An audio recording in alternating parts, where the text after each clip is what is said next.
Boa noite, graça e paz da parte de Deus, nosso Pai, do Senhor Jesus Cristo. É uma alegria muito grande podermos compartilhar um pouco de um tema que está em relevância nos nossos dias. Nós vamos conversar nessa palestra de hoje sobre liderança remota, gestão de equipes remotas. Então o título da nossa palestra é Liderança Remota, Benefícios, Dicas e Desafios. Vocês têm visto nos últimos dias como a imprensa tem falado sobre esse tema de gestão remota, liderança remota, porque para algumas empresas isso era natural, para outras não. Por exemplo, eu sou gestor público e na empresa em que eu trabalho, os nossos contratos não nos davam a permissão de trabalharmos em casa. Mas em função dessa pandemia do coronavírus, muitas coisas foram revistas, os advogados começaram a se debruçar para entender que a gente precisava ter outro tipo de atitude.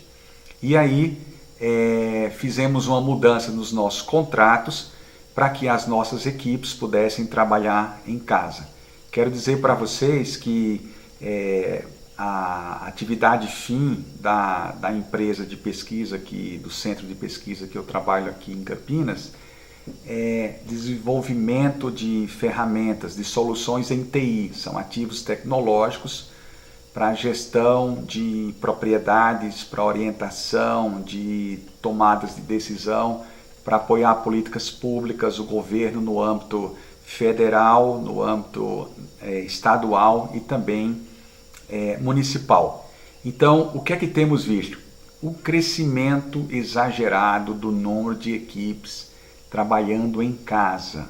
Então, agora não é só a iniciativa privada, as empresas públicas, universidades, escolas, escolas de inglês, até escolas que ensinam robótica para criança e outras atividades estão fazendo aulas online. É uma mudança radical. O que é que temos que aprender com tudo isso? Eu acho que a primeira coisa, isso é um processo que começou e que está dando certo e dificilmente vai ser mudado. Então, novos paradigmas estão chegando agora e nós precisamos estar atentos. Então, você que é gestor, você que é líder, que é supervisor, diretor numa empresa, a gente precisa agora entender alguns princípios que vão nos ajudar a manter equipes produtivas e a manter equipes motivadas sem termos a oportunidade de estar diante das pessoas agora. Não é mais presencial, é remoto. Então, o crescimento das equipes remotas cada vez mais aumentando e isso não vai diminuir. Dificilmente isso vai ser desacelerado. Inclusive, já existem matérias que estão sendo veiculadas na mídia, nas redes sociais como um todo, que as empresas estão repensando o seu modelo de trabalho. Tá? Então isso é interessante. Eu vou mencionar para vocês agora algumas estatísticas importantíssimas. Preste bem atenção. Olha só. Uma consultoria brasileira chamada Penser publicou agora no dia 13 de janeiro, 13 de janeiro deste ano, o seguinte. O número de funcionários que trabalhavam em casa em 2012 no Brasil era 39%. Em 2016 já passou para 43%. Hoje já está acima de 50%. Eu vou dar outros números mais na frente, vocês vão entender isso. Então é uma tendência e isso não vai mudar muito, tá?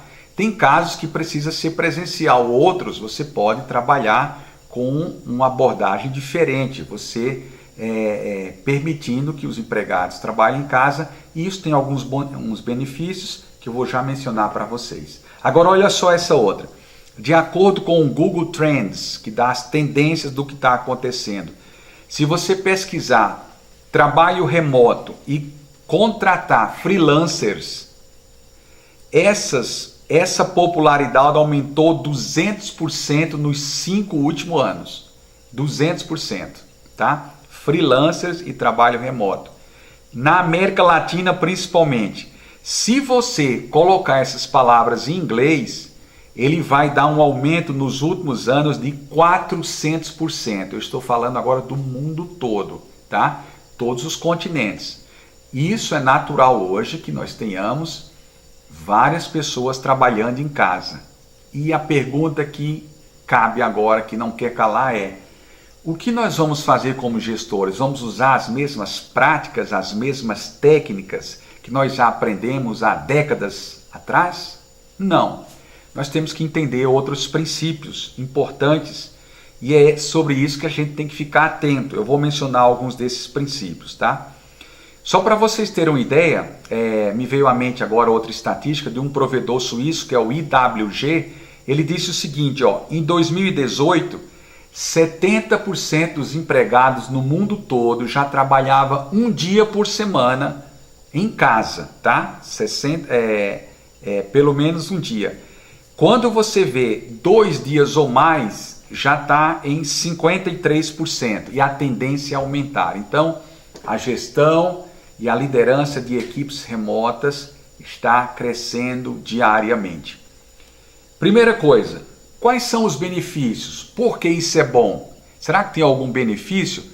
Nós estamos acostumados com o modelo que você tem a presença das pessoas todos os dias, controla o tempo das pessoas, controla as atividades, sabe o que elas estão fazendo, etc, etc, etc.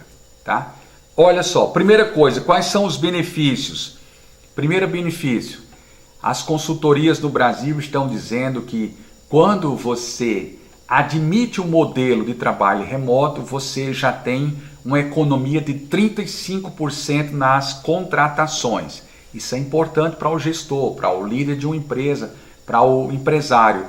Por que 35%? Porque você negocia o salário com a pessoa que você está contratando, mostrando para ela que ela vai se deslocar menos para o trabalho, possivelmente 1 ou 2 vezes por semana, que ela vai ter mais dedicação em casa. Então, isso tem uma economia de 35% nas contratações quando você trabalha com equipes remotas. Veja a informação da revista Forbes, agora que saiu no mês de março. Quando você trabalha com essa modalidade de emprego, você tem uma redução de custos, tá? Eles já disseram que é em torno de 35%.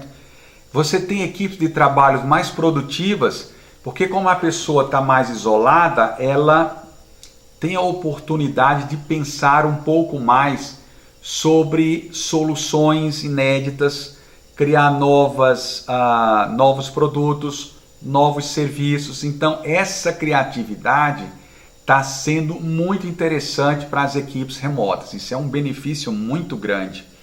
Essas equipes ficam mais criativas, tá? Quando elas estão muito ali trabalhando junto lá, é bom também, tem um lado positivo.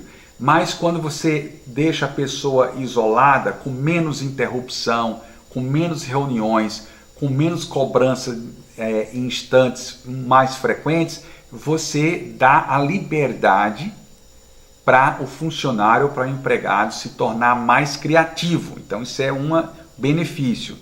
Outra coisa, outro benefício, essa flexibilidade de horários deixa os funcionários mais satisfeitos. É impressionante isso, né? Mas eles ficam mais satisfeitos, né? Eu estou tendo agora uma experiência que eu tenho uma gestão de uma equipe, a minha equipe tem aproximadamente 70 pessoas e nessas 70 eu tenho 8, dividindo em 8 subgrupos aqui, tá? Eu converso com eles durante a semana, pelo menos uma vez, ou às vezes mais, dependendo da necessidade. Cada grupo tem uma necessidade. Não tem como você tratar todo mundo igual, depende da urgência das atividades, das metas que nós temos estabelecido, né? E tudo isso é considerado, né? Tudo isso é considerado. Então, olha só, essa flexibilidade é importante, muito importante. Eles se tornam mais satisfeitos com essas oportunidades que têm recebido para trabalhar em casa. E como eu dizia para vocês, eu tenho ouvido toda semana o relato de membros do meu grupo de pesquisa ou dos grupos que eu estou liderando sobre a satisfação, sobre a melhoria na criatividade e o cumprimento das metas sem prejuízo, tá? Não estamos tendo prejuízo. No nosso caso específico, é uma empresa de TI, desenvolvimento de software, então eles conseguem se concentrar e produzir também em casa. Outro benefício importantíssimo que eu quero mencionar para vocês é grande disponibilidade de talentos especializados. Então, o que é que você faz com isso? Você conhece as pessoas do seu grupo, então você sabe como você distribui as tarefas. E depois você conecta as pessoas para que eles formem os subgrupos, conversem, e quando eles vêm conversar com a liderança, quando eles vêm conversar comigo, por exemplo, eles já vêm com propostas de solução, eles não estão esperando que eu diga alguma coisa. Então isso aguça mais a criatividade, porque você está tratando com talentos especializados e você leva aqueles problemas que são desafiadores para as pessoas resolverem conjuntamente e apresentarem as suas soluções. Então isso funciona super bem. Agora, uma coisa que nós não podemos esquecer é a confiança, tá? A gente precisa, antes de mais nada, né? A gente já se aproximou das nossas equipes, as nossas equipes nos conhecem, sabem as nossas metodologias, como nós distribuímos tarefas, como nós cobramos resultados, os prazos, que são extremamente importantes, porque os clientes, claro, eles querem receber a prestação de serviço no prazo, até antes, quando a gente pode fazer uma surpresa, e isso vai agregando muito ao serviço que oferecemos, agrega valor ao serviço, né? Como é importante. Então, precisamos lembrar disso aí. Ainda dentro dos benefícios, é importante destacar o seguinte, um estudo recente, vou ler essa aqui para você, indica que o trabalho remoto minimiza as taxas de evasão e, portanto, diminui o custo na sua empresa. Por exemplo, você está perdendo funcionário, você tem que contratar outro, você tem um custo para contratar, até treinar uma pessoa no mesmo nível do anterior, tá? Essa evasão está diminuindo, isso é uma estatística internacional, que a evasão diminui, tá? Então, quando é possível, claro, é importante, mas tem coisas, por exemplo, que os funcionários precisam ir para a empresa, porque tem um maquinário caro que não dá para você levar para casa. Quando é um notebook, um desktop, um tablet, isso é mais fácil. Mas se essa não for a ferramenta principal do funcionário, então dificilmente você vai conseguir manter esse funcionário trabalhando remotamente. A gente precisa avaliar cada caso e entender que nós precisamos refletir sobre cada um deles para que a gente tome as decisões mais assertivas. Segunda coisa que eu gostaria de dizer, falei um pouco dos benefícios, que é sobre a redução de custo, aumenta a criatividade, né? A satisfação do cliente, tudo isso é importante aqui. Outra coisa importantíssima aqui, dicas. Eu vou passar para vocês agora 4 dicas importantes que foi publicada pela Harvard Business School nos últimos 30 dias. Veja que isso está afetando o mundo todo e as maiores autoridades em gestão e economia da Universidade de Harvard nos Estados Unidos estão se posicionando e enviando informações riquíssimas para os empreendedores, que são, por exemplo, ser mais flexível, tá? A gente precisa entender que o empregado em casa, ele tem a família, possivelmente ele vai ter que fazer uma tarefa em casa para dividir o tempo também com a esposa. Se tiver filhos em escola, ele possivelmente vai ter que dedicar uma parte do tempo, mesmo que ele trabalhe um pouco a mais depois do expediente convencional. Então, precisamos ser mais flexíveis. com relação aos funcionários que trabalham em casa. Não é a mesma coisa, mas a equipe pode render bem dependendo da estratégia. Não podemos ficar na microgestão. O que é microgestão? Ficar perguntando todo dia quanto tempo você trabalhou, o que foi que você fez, o que é que você vai fazer amanhã, o que é que você vai fazer na próxima semana. Isso não é uma gestão inteligente, é mais sufocante. Então a gente tem que ter mais flexibilidade. Se vocês estão acompanhando as coisas, então veja só como é importante o que está sendo veiculado aqui nos jornais no estado de São Paulo, que nas últimas 3 semanas, eles orientando aos líderes a terem um pouco mais de paciência com os funcionários em casa, porque às vezes eles têm que cuidar de crianças, têm que colocar crianças para assistir uma aula online, eles precisam às vezes até cuidar da refeição, porque a gente vai para a empresa, tem um restaurante na empresa, não se preocupa com refeição, ou vai num restaurante mais próximo, mas para aqueles que estão em casa precisa de um certo cuidado e a gente precisa ser mais flexível. Outra coisa importante que a Harvard Business School recomenda: reavaliar carga de trabalho. Não adianta você achar que a pessoa está só em casa e que não está fazendo as coisas, então eu começo a ficar mandando tarefas sempre, aumentando, tá? Não funciona também. Veja só, a microgestão, controlar tempo não funciona. Nós precisamos controlar tarefas, isso é mais inteligente. Ao invés de dizer assim, você tem que trabalhar 8, 9, 10 horas por dia, você negocia a tarefa e diz, até o final da semana, eu gostaria de me reunir com você numa videoconferência e você me reporta o resultado das tarefas que eu estou te passando. Isso é mais interessante, é mais inteligente e a gente precisa atentar sobre esse ponto. Então, reavaliar a carga de trabalho. Nós temos que dar tarefa para os empregados ou para os funcionários que sejam realistas, que sejam factíveis, que sejam exequíveis. Caso contrário, eles vão se frustrar porque não vão realizar as tarefas, nós vamos nos frustrar como gestores porque não temos as tarefas resolvidas e o caos começa a ser instalado. Então, mais flexibilidade também até na carga de trabalho. Outro ponto, outra recomendação da Harvard: otimizar reuniões. Reuniões precisam ser curtas. Se as reuniões presenciais duram 30 minutos, a reunião por videoconferência devia durar 20 ou 15, porque dispersa mais. Então a gente tem que ser muito objetivo nas reuniões. O que é que eu faço nas reuniões? Vou contar um pouco aqui da minha experiência.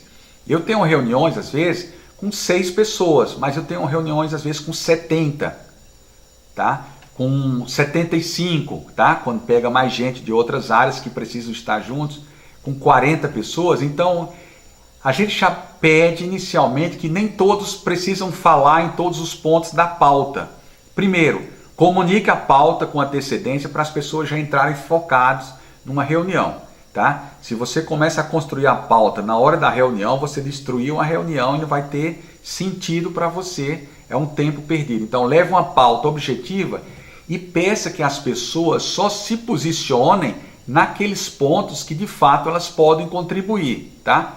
Não adianta as pessoas ficarem discutindo ou repetindo as coisas que os outros já falarem, só coisas que a gente consegue contribuir. Com isso a gente reduz bastante. Então, otimização de reuniões é importantíssimo. Diminuir as reuniões e diminuir o tempo das reuniões.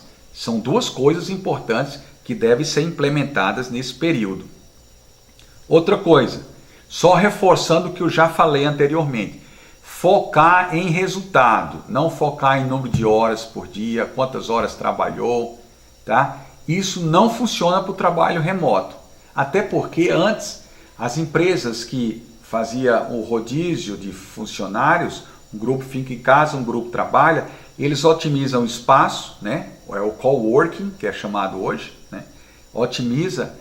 Você não precisa comprar equipamento para todo mundo, é um equipamento que é compartilhado por mais de um, tá? E você sabe que as pessoas estão em casa, você pode ter foco em resultados. Só para vocês terem uma ideia, tem empresas no Brasil que trabalham com geolocalização, ou seja, o empregado saiu para visitar uma outra empresa. Ele sabe através do controle, através de um aplicativo, qual foi o horário que o empregado entrou na empresa do cliente e qual foi o horário que ele saiu. Então tudo isso já tem controle. Então a gente tem que sair do controle para a orientação, que é mais difícil, e para a motivação, que também é mais difícil quando nós trabalhamos com liderança remota. Então são as dicas da Harvard Business School: ser mais flexível, foco no trabalho e saber que as famílias também têm necessidades. Segundo, reavaliar a carga de trabalho, tá? Tem que ser uma coisa que seja factível, aquilo que nós vamos passar para as pessoas. Otimizar as reuniões, que são muitas, seriam reuniões mais curtas, tá? Vídeos mais curtos, e focar nos resultados, que é muito melhor do que focar em número de minutos ou de horas trabalhadas. Bom, agora tem um terceiro ponto da nossa conversa hoje, tá? Que é o último ponto. Quais são os desafios que temos quando lideramos equipes remotamente? Temos vários desafios, né? Vou mostrar para vocês aqui, também publicado recentemente por um pesquisador da Universidade de Duke, nos Estados Unidos, o Dr. Dan Ariely. Ele mostra alguns desafios. O primeiro é, para que uma equipe remota funcione bem, nós precisamos construir uma relação de confiança com os membros. Eu preciso confiar nos membros. Eles precisam confiar na liderança, confiar em mim, confiar em você.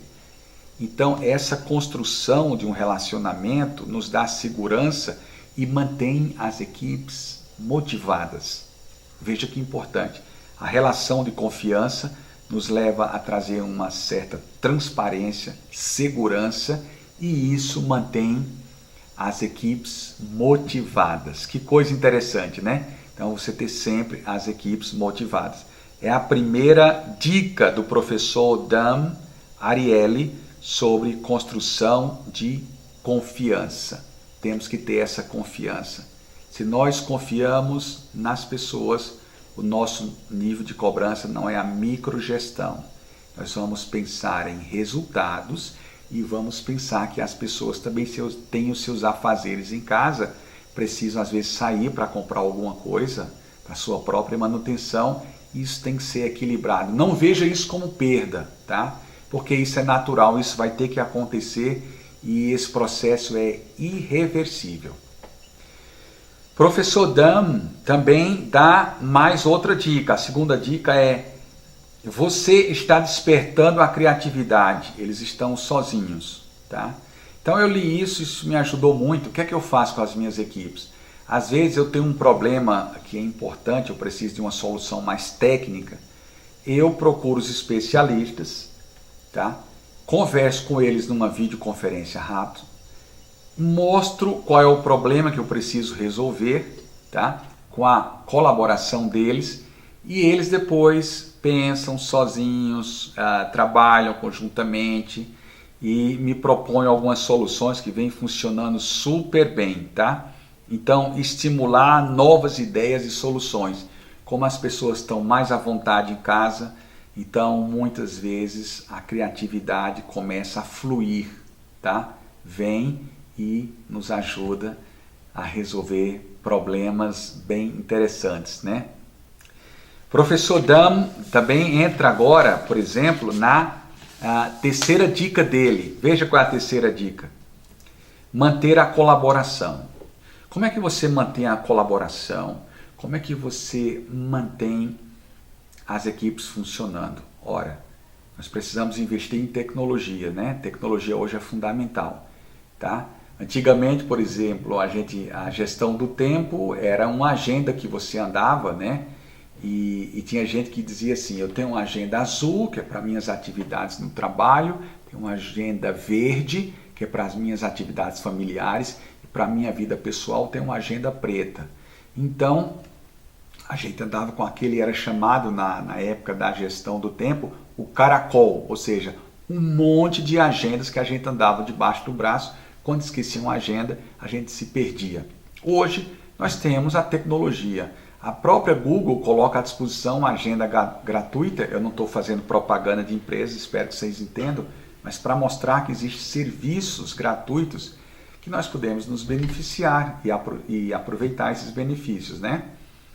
Então, por exemplo, eu tenho 2 assessores, tá, que trabalham comigo, e esses 2 assessores veem a minha agenda Google. Eles veem, então, quando eles vão marcar um horário para falar comigo, eles já conseguem ver a minha agenda e eles, evidentemente, vão me solicitar um slot na agenda quando ele está disponível. Então, isso aí já facilita a vida de todo mundo.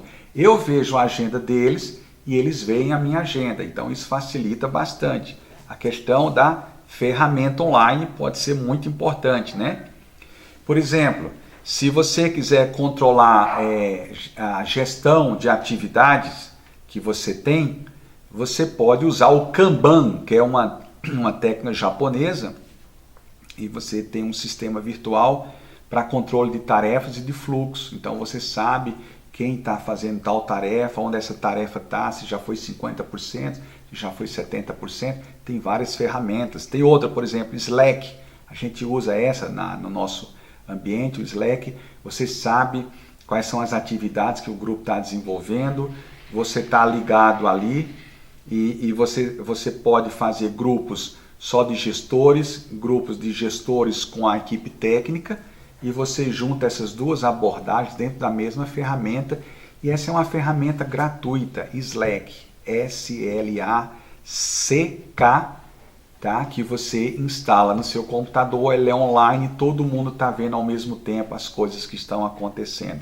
Tem ferramentas, por exemplo, como Trello, que é uma bem conhecida para gerenciamento de projetos e ilustra de forma versátil os avanços que uma equipe teve. Então tem várias ferramentas. Se você quer compartilhar documentos, tem o Google Docs hoje. Para videoconferências, nós temos uma série de ferramentas como o Zoom. O Zoom estava sendo reportado com uns bugs, com alguns problemas de invasão de segurança, principalmente para quem usava a versão gratuita. A versão paga já é mais confiável, mas nós temos outras gratuitas como Skype, por exemplo, Google Meet, o Hangout, tantas ferramentas. Você precisa conhecer algumas delas e tirar proveito das funcionalidades que essas ferramentas apresentam. Só para vocês terem uma ideia, para a comunicação interna de grupos, todo mundo hoje usa o WhatsApp. Eu não sei se você sabe, mas você pode fazer uma conferência com até 4 pessoas no WhatsApp. Você pode chamar 4 pessoas e olhar na tela do seu celular ou do seu dispositivo lá, móvel, as 4 pessoas, você e mais 4 que você chama, vocês estão conversando e as outras estão se vendo também. Então, são ferramentas que estão à nossa disposição. Para encerrar aqui, a última dica do professor Dan Ariely com relação às conexões, criar conexões virtuais. Tá? É como se você fizesse um happy hour para conectar as pessoas que você não vê. Então, o que é que eu faço? Minha sugestão, eu faço 2 vezes por semana. Eu reúno os meus assessores e eu converso com ele 2 vezes por semana, pelo menos assim uns 15, 20 minutos, pergunto como eles vão, não sobre trabalho, pergunto sobre se estão indo bem, se estão tendo alguma dificuldade, se tem alguma necessidade. Então, tem gente que está fazendo, inclusive, reúne vários amigos à noite, é como se fosse um happy hour, cada um na sua casa, mas estão conversando e falando sobre a vida, sobre os desafios, sobre as coisas que temos aprendido, porque a pandemia, esse período, tem nos ensinado grandes lições. Nunca se esqueça de que a crise nos traz grandes oportunidades de crescimento, de desenvolvermos novas habilidades e novas competências. Então, eu vou concluir essa nossa conversa aqui, né? Quem sabe em breve nós poderemos ter uma conversa presencial falando um pouco mais sobre esse tema, que é um tema que está em evidência nos dias de hoje, gerenciar equipes remotas, né? O sucesso da gerência de equipes remotas depende muito do líder, depende do gestor e depende também de quem está lá na equipe técnica.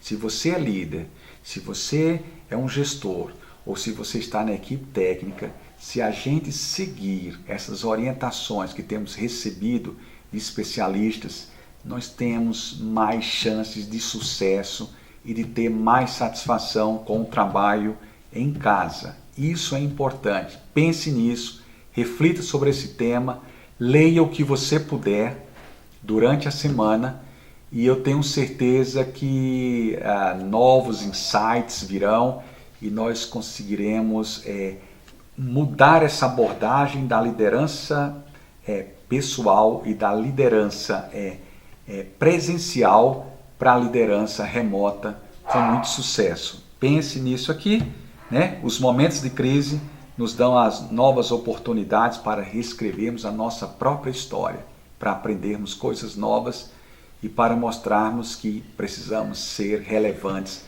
para fazermos a diferença. Que Deus abençoe a sua vida, abençoe os seus negócios e a sua família. Em nome de Jesus, espero encontrar vocês em breve. Compartilhe esse link com alguém, porque eu sei que vai ser útil para ajudar aqueles que estão fazendo a liderança remota. Até logo, grande abraço. Deus abençoe.